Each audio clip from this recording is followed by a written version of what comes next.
Seja muito bem-vinda, seja muito bem-vindo ao nosso novo episódio do iBusiness Cast. E hoje nós vamos falar sobre um tema bastante delicado, que é a humanização do futuro. Mais uma vez é um prazer estar contigo, meu querido amigo Alonso Garrote. E aí, tudo bem? Vamos desenvolver esse tema? Como é que vai ser? Vamos falar dele, sim. Muito bom dia a todos. Bom dia, Alexandre. Prazer estar aqui com você, com todos aqueles que estão nos assistindo. Falar disso é uma questão, parece que um exercício de, digamos assim, de adivinhação, né? Mas não é.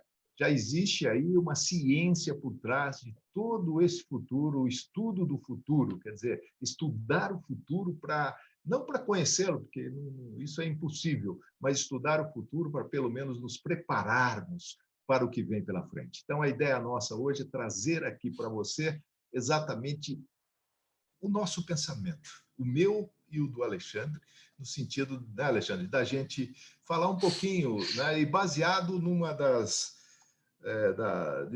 das futuristas, Amy Webb. Ela é americana e fez um estudo, participou de uma HSM Expo Now, onde falou sobre futuro. E na última revista HSM, ela citou, fez um artigo muito interessante e que nós vamos conversar com vocês a respeito hoje.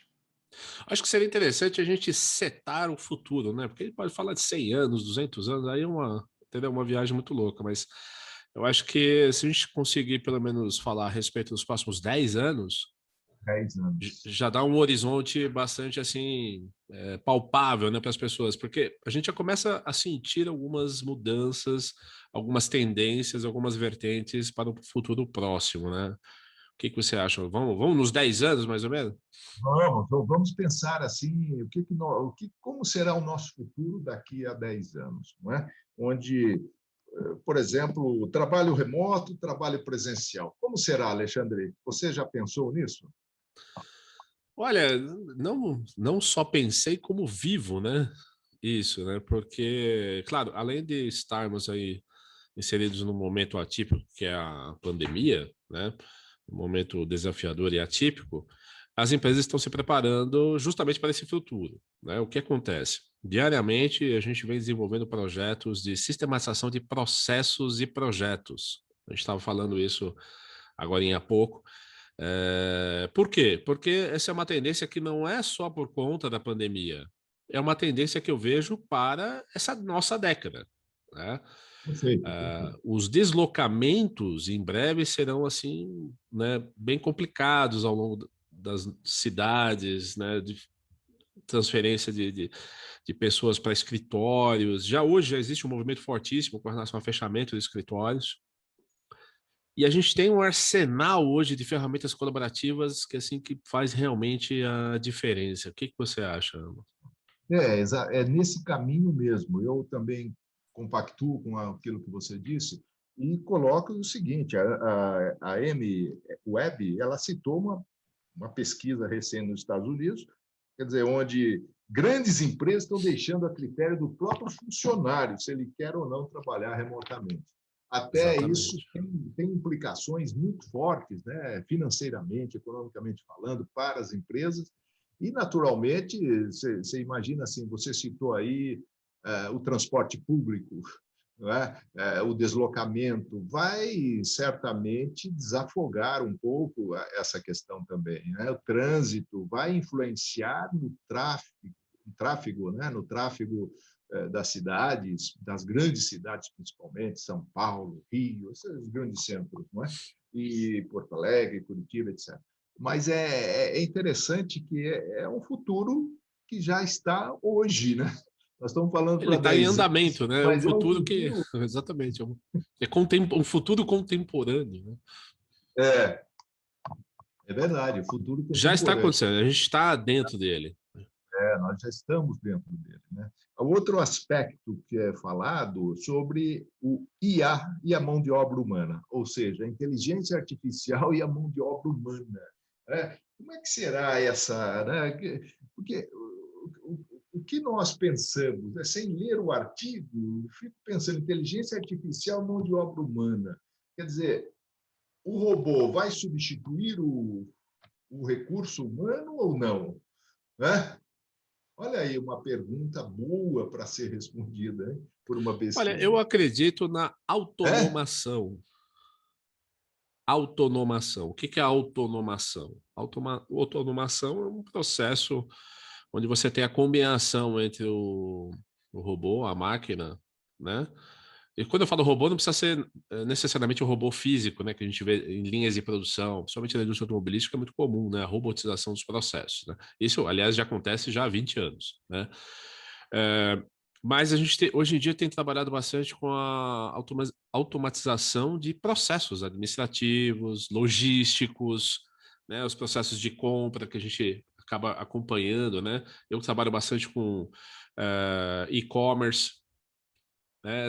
Todo esse fluxo automatizado, desde o anúncio, marketing digital, né? Envio de produtos ou de infoprodutos. Então, esse processo ele já está automatizado. Mas eu creio na autonomação. As pessoas vão querer. Autonomação. Autonomação é a mistura da automatização com o ser Humano. humano fazendo a interface ou pelo acompanhamento ou pelo uma das fases do processo como um todo, né? Porque tem hora que a gente quer falar com o ser humano, né, Alonso? Você já ligou, fez alguma ligação, né, para alguma empresa e começa, disca um, dois ou três, Um, qual é a dois, sua? três, quatro. Você não consegue, né? Uma das dificuldades Exatamente. sinto muito mesmo, você percebe que existe já, isso também é um outro tema que nós já estamos vivendo hoje, o futuro hoje, não é? Porque você pergunta e você fala, a própria M-Web aí nessa pesquisa, ela fala que os empregos cognitivos que exigem tarefas repetitivas serão os mais afetados. E Claro. isso vai de um profissional, por exemplo, que faz a entrada de dados do computador até advogados, que precisam ler muitos documentos para chegar a um parecer. Mas hoje o próprio advogado já tem o Watson aí. Hoje, se você pega e coloca lá a síntese de uma causa, já sai lá o artigo da lei, que qual a sua linha de defesa. Então, isso já existe hoje, não é? E é interessante que você comentando aí dessa questão da automação, autonomação, tem empresas, né? Você vê, um apartamento que eu alugo em São Paulo, né? Estou no interior hoje, alugo em São Paulo por uma imobiliária digital. Isso. Né? O grande problema é a interface, ou seja, quando eu ligo lá para alguma coisa, não é na hora que eu serei atendido. Né? Aquilo é colocado numa fila de prioridades, tudo por computador é que vai dando ali os caminhos até chegar a minha vez. Então, essas são algumas das dificuldades, né, que a gente vai precisar pensar nesse futuro próximo em relação à inteligência artificial e à mão de obra humana. Eu creio que vai coexistir, né? Elas vão coexistir, da mesma forma que o trabalho remoto com o trabalho presencial vão também coexistir. É um Isso na processo híbrido, né? é híbrido, exatamente, não é? Sabe, esse é o ponto. Então é assim. Exatamente. E essas ferramentas elas permitem isso, né? Por exemplo, eu vou entrar daqui a pouco numa reunião onde eu vou usar, por exemplo, o Miro, que é um sisteminha, que é um whiteboard infinito, onde eu posso desenhar, fazer fluxo, fazer anotações, fazer. Entendeu? É uma melhor forma de se fazer uma reunião, fazer um processo de ideação, desenhar fluxos, etc. O objetivo é sistematizar os processos administrativos da empresa. Para isso, eu vou usar o Monday.com ou o Pipefy. A gente ainda está no processo decisório. Percebe? Ah, Então, assim, hoje em dia é assim que a coisa funciona. Por quê? Porque a partir do momento, olha a ideia da nossa cliente. A ideia é o seguinte, que a partir do momento que seja feito um pedido de compra via plataforma, atividades sejam disparadas ao longo da empresa. olha só que interessante, Controle ó. de SLA, né, com os prazos para determinar a programação de alguns itens que devem ser executados ou atividades que devem ser executadas. Então, esse é o tipo de automação. Percebe? Ainda é necessário um ser humano para idealizar o processo, os fluxos, as configurações de sistema. Mas a partir do momento que ele está presetado, vamos dizer assim, está configurado, aí ele entra no modo automático, tal qual uma linha de montagem automatizada, percebe? É interessante porque você citou uma palavra, eu não tinha pensado nela antes, né? Autonomação. que é a junção justo dessa inteligência artificial com o recurso humano, a mão de obra Exatamente. humana. E Exato. é, e é bem isso que você está fazendo nesse cliente seu, né, Alexandre? Exatamente, exatamente. Tal qual numa linha de produção, entendeu, Alonso? Só que dessa vez a gente está falando de atividades a serem executadas. A vantagem é que você tem um processo visual, você sai do e-mail, você sai do WhatsApp, você sai de uma estrutura, como eu posso dizer, que não é muito funcional, ela traz ansiedade, ela traz, né, um desconforto e dificuldade na retenção de informações, de ter controles de gargalos, identificação de gargalos, identificação de oportunidades de melhoria, etc. Você tem um processo visual que ele é muito mais adaptado para a situação que a gente está vivendo hoje em dia de trabalho remoto. Entendi. Poxa, realmente é o futuro, nós estamos falando de futuro, né? Então, Até chegar no momento que a automação ela vai ser feita pela inteligência artificial. Aí acabou, meu amigo. Aí, aí, mas eu não sei, eu ainda sou muito analfabeto em futuro, né? Estou baseado nesse artigo da Amy Webb aí, da HSM Management, dessa última edição, mas eu digo para você que eu não consigo vislumbrar, viu, Alexandre? Eu não consigo vislumbrar somente a inteligência artificial, né, tomando conta de tudo. Até eu, porque volta aquela coisinha anterior. Que veio primeiro, o ovo ou a galinha? Né? Quer dizer, a inteligência artificial surgiu da onde? Né? Surgiu, teve componente humano aí para que ela fosse criada, né? E assim por diante. Então, eu fico olha, pensando eu de sou um uma pouquinho forma. mais pessimista, Alonso. Eu sou um pouquinho mais pessimista e um pouquinho É, preocupado com o futuro, tá? Por quê? Pensando aí no machine learning, pensando na inteligência artificial, na quantidade de dados, né, a quantidade absurda de dados que a gente tem hoje sendo gerados, zettabytes, né? E a tendência daqui a 10 anos eu não tenho nem como explicar, né? Porque com a internet das coisas, a quantidade de dados gerados será um absurdo, né? É um absurdo, absurdo. absurdo. Apenas a inteligência artificial vai conseguir lidar com todo esse volume e a capacidade de aprendizado é exponencial da inteligência artificial, que não acontece conosco, entende?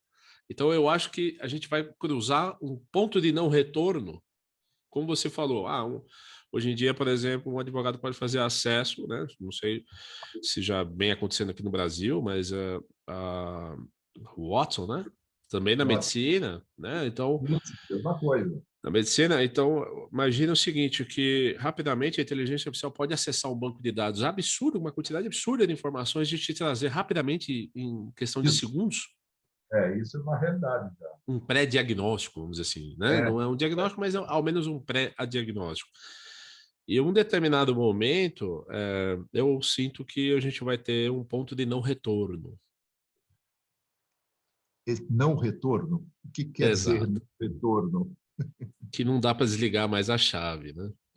Não É, dá para mas a tirar, chave não dá para tirar chega em da algum tomada. momento, chega em algum momento, principalmente nos países subdesenvolvidos, falta energia. E aí, Mas veja bem, a a inteligência nuvem, a artificial, nuvem, ela vai a estar nuvem na nuvem, falta. né? Ela vai É, estar na na nuvem. nuvem, É isso entende? aí. Esse aqui é o ponto, isso que eu quero dizer. Por exemplo, hoje, a SpaceX está colocando milhares de satélites no espaço para fazer conexão internet global. Então não importa se você vai estar no meio do oceano, se você vai estar numa floresta, não importa se você vai pegar a internet, entendeu? Então Não, essa é já é verdade. uma mudança brutal com relação às limitações que nós temos hoje, Mas entende?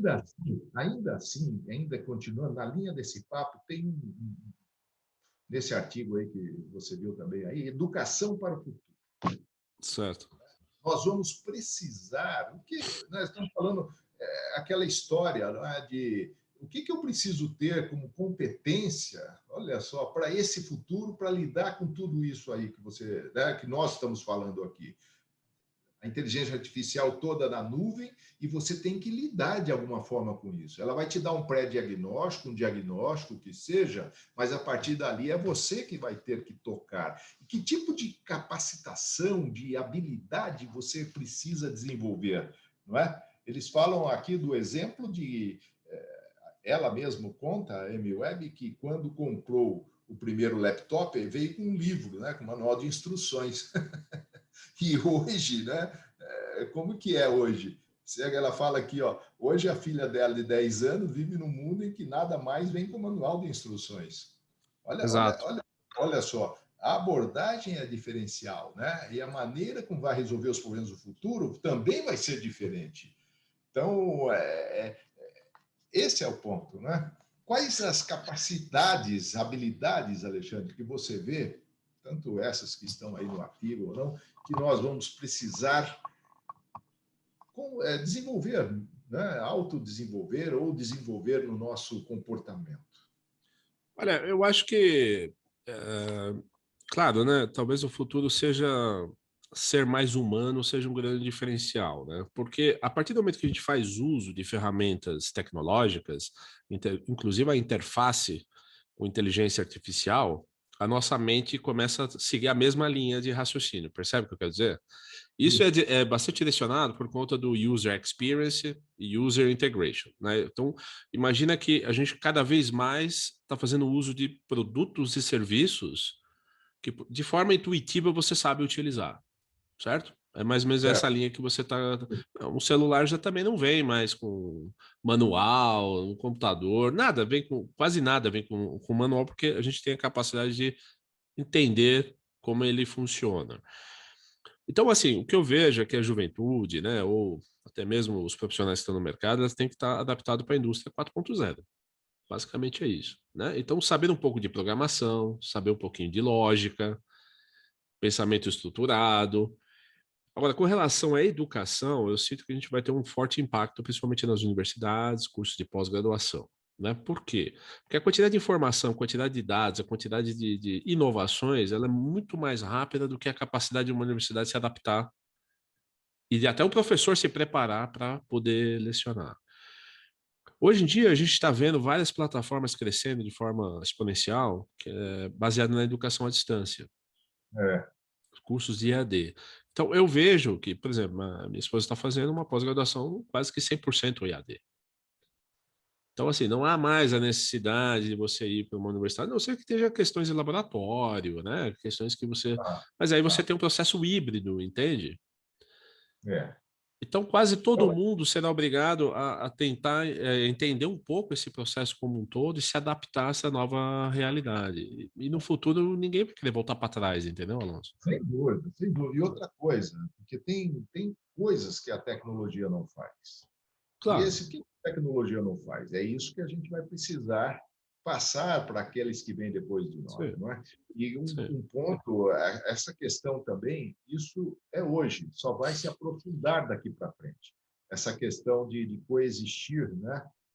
Uma coisa e outra, ou seja, o ensino presencial, o ensino à distância. Isso, e nós mesmos estamos vivendo isso nas nossas atividades profissionais. sim, Hoje em dia, esses dias mesmo, estava fazendo proposta com um cliente meu, estava pedindo, não, eu quero um curso totalmente liderança, sei lá o quê, falou lá que ele precisa, né? Virtual, remoto, sim. online, cada um chama de um nome. Mas o mais importante é, assim, você saber lidar com isso, né? Que habilidade você precisa? Você precisa, como você falou, pensamento crítico, não é? Você tem que ter formas de poder lidar com isso com objetividade. Então, saber, mudou, tudo muda.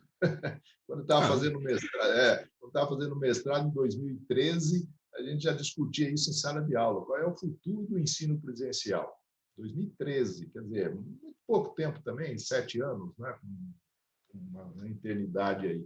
Mas eu diria que as universidades já estão se preparando e sim. algumas, como você falou aí, crescendo exponencialmente. É isso que... Exato. A única preocupação é o seguinte, quando a universidade ela migra para o virtual, vamos dizer, total, ela passa a concorrer com uma universidade global. Esse é um outro problema, entende? Por quê? Porque se eu me desloco daqui de casa, né, ou do meu escritório, para ir para uma universidade fazer um curso de pós-graduação, certo? Se não existe mais essa possibilidade, é só virtual, por que eu não vou fazer Oxford? Por que eu não vou fazer Cambridge? Por que eu não vou fazer MIT? Ah, sim. Entendeu? Isso aí. Inclusive, hoje você pega, né? Harvard. Eu estava vendo um curso É, de Harvard esses dias aqui que eu fiquei bastante interessado. Entende? O que não seria possível alguns anos atrás, né? Poucos anos atrás. é uma certa globalização da educação, né? Exato. E usando a tecnologia. Então, Exato. Hoje em pega dia a gente hoje, tem plataformas que você paga uma mensalidade, você tem acesso a milhares de cursos. você ter uma ideia, próprio Harvard, que você está citando aí, tem cursos gratuitos em Harvard, né? Na FGV, cursos gratuitos na Na FGV, que é USP, tem vários. a USP, na Universidade de São Sim, são Paulo, vários. Universidade de São Paulo. Então, assim, é o futuro. Nós estamos falando pensamos em falar no início em 10 anos, né? Mas nós estamos falando do hoje, Mas eu vejo o praticamente. seguinte, a informação ela vai ser quase que grátis. A informação. Agora, a interpretação, certo? Criar uma estruturação lógica, isso não é de graça, entendeu? Isso precisa de alguém, entende, Alonso? É É o o que eu pensamento, imagino. é o pensamento crítico, né? Eu concordo Exato. com você. Eu vejo que essa questão uma coisa é informação, a outra coisa é conhecimento. Né? Para você Isso. fazer com que a informação se torne conhecimento, você Isso. precisa de um processamento dela. É como um Isso. input-output. Né? Entra, Exatamente. entra informação, dados, essas informações e dados são processados e sai aqui conhecimento. Olha que Exatamente. né? Isso é quase que uma linha de produção aí Ou também desses seja, se aspectos. você me perguntar qual que é o futuro do processo de educação para os professores, é interpretar toda essa informação e ajudar o aluno na estruturação do pensamento ou na sistematização lógica da execução das atividades. Esse é um papel do educador, do professor. Do aluno, saber se adaptar de que ele terá uma quantidade absurda de informações, quase que de graça, certo? Né? Uma quantidade absurda que ele precisa de ajuda para saber viver nesse ambiente do autoestudo, onde você vai selecionar pacotes de informação ou disciplinas e vai precisar de alguém como um mentor, um tutor, um Isso, professor para esse é te o ponto. ajudar a entender o porquê que você tem acesso a tanta informação. O que você vai fazer com ela, entende? Exatamente, porque tem informação que não vai, para que serve para você? Né? Então, esse pensamento crítico, esse senso crítico, eu entendo que é uma das mais importantes habilidades que as pessoas terão que ter Exato. para o futuro, para o futuro, para Exato. acessar, não perderem tempo, olha só, e acessar informações que não vão agregar nada a elas. Né? Exatamente. Simplesmente a informação pela informação. Tem Isso. pessoas que gostam disso, né? Gostam da informação pela informação. Para quê? Para, às vezes, contar histórias, ser um grande storyteller. Mas o que eu entendo é que esse caminho ele não tem volta. Ele Não. não tem volta. Daqui para frente, sabe, a pandemia apenas marcou, mas no fundo já ia ter uma disrupção maior para que nós pudéssemos, digamos assim, passar essa ponte, não é? Passar essa ponte aí para ir para o futuro. Eu creio que a pandemia marcou a ponte, né? Mas o futuro já tinha chegado e a maioria das pessoas Ela precisava só de tinha um percebido. evento. Ela É um precisava, evento. tal qual numa guerra, uma Isso, catástrofe, uma pandemia, ele é um evento que marca o momento da história. é, E, infelizmente, nós tivemos esse momento. Ele é disruptivo, sim, porque nos forçou a adaptar e reavaliar os nossos processos, nossos procedimentos, nosso modo de operação. Somente você que trabalha com consultoria, trabalha com treinamento, trabalha com evento. A minha vida mudou completamente em 2019 e 2020, né, basicamente. 2019 já era um preâmbulo, né? Parecia que é, engraçado, né? Porque a gente já estava num é, sinal muito forte. Já a conversou sobre isso, inclusive. sensação era essa mesmo. É. Alguma coisa Do- está alguma coisa estava errada. Não sabia o que Ou alguma coisa ia acontecer, né? Aquela sensação de é. que alguma coisa vai acontecer. E 2020 foi o momento da virada. Então, assim, hoje eu faço minhas campanhas de marketing digital, certo? Essa é uma outra coisa que todo mundo tem que aprender um pouco sobre marketing digital. Todo mundo tem que aprender um pouco sobre montagem de site, criação de eventos online, infoprodutos. É uma coisa que assim, quase todo mundo tem que saber um pouco disso é. hoje em É dia. verdade, é verdade. Fazer proposta online, fazer videoconferência, saber negociar online. Olha só quantas habilidades, né? A gente está falando, né? Redigir um contrato e coletar as assinaturas online, certo? Fazer uso de ECM, né? De bancos de dados ou de informações para que possa ser compartilhada e ter, por exemplo, sei lá, validade jurídica. Então, hoje em dia tem digitalização de documentos, etc., porque está todo mundo online, certo? Está todo mundo remoto. Onde você vai guardar os documentos? Tem que estar na nuvem e tem que ter Olha, validade legal. Então, olha quanta coisa a gente está. eu vou te dizer uma Sistematização de coisa. processos.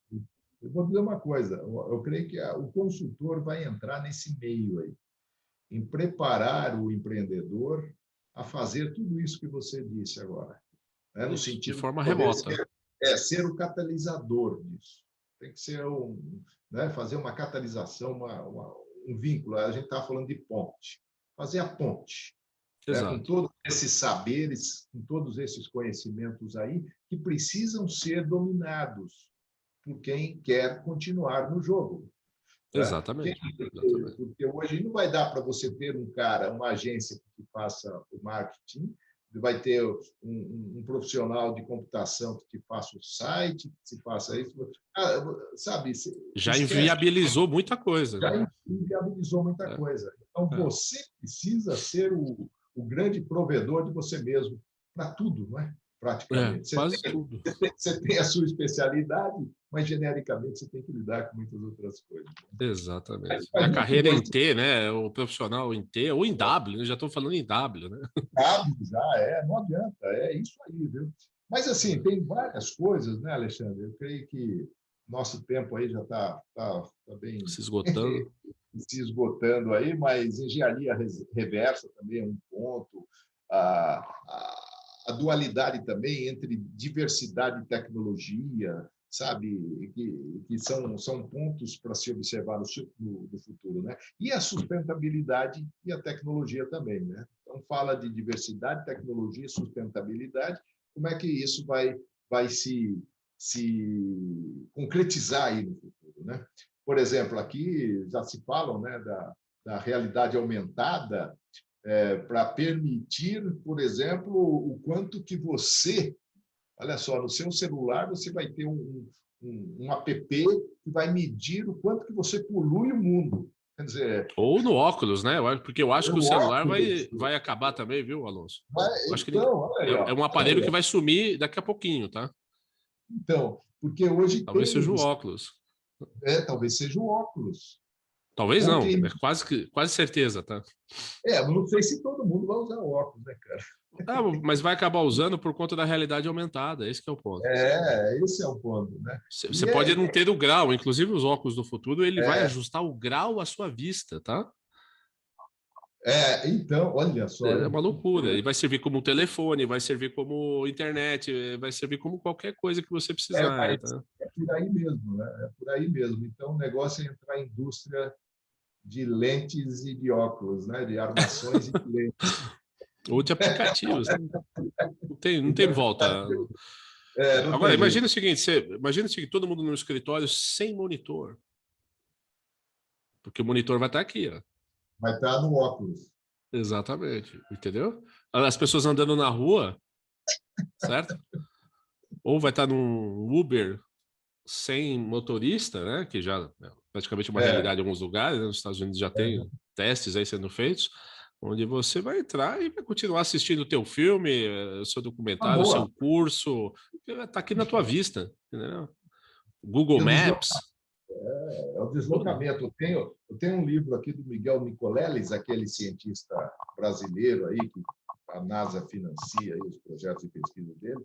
ele fala da questão das ondas cerebrais, da comunicação via ondas cerebrais. Ele fala na capa do livro dele que daqui a pouco nós vamos conversar com amigos do outro lado do mundo, estamos na praia, na tranquilidade, conversando com amigos do outro lado do mundo. Quer dizer, Falta pouco, né? Mas falta pouco. eu não sei, O né? celular já é quase isso, né? Já é quase isso. Você imagina, hoje você sai, vai para outro continente e você todo dia fala com os seus familiares sem problema algum. Imagine daqui a pouco, no meu tempo, lá em 1980, isso era impossível. Como imaginar um futuro, 40 anos depois, a gente está nesse patamar? Então, é isso que nós quisemos aqui provocar vocês, né? Provocar quem está nos assistindo aí a pensar um pouco. Pensar um pouco a respeito do futuro, né? Daquilo que está a caminho. Maravilha, Alonso. Então vamos encerrando por hoje. Um forte abraço a todos vocês, um forte abraço, Alonso, uma ótima semana. Para você também, Alexandre, um forte abraço a você e a todos que nos ouviram aí. Até a próxima semana. Até a próxima iBusiness Cast. Um abraço.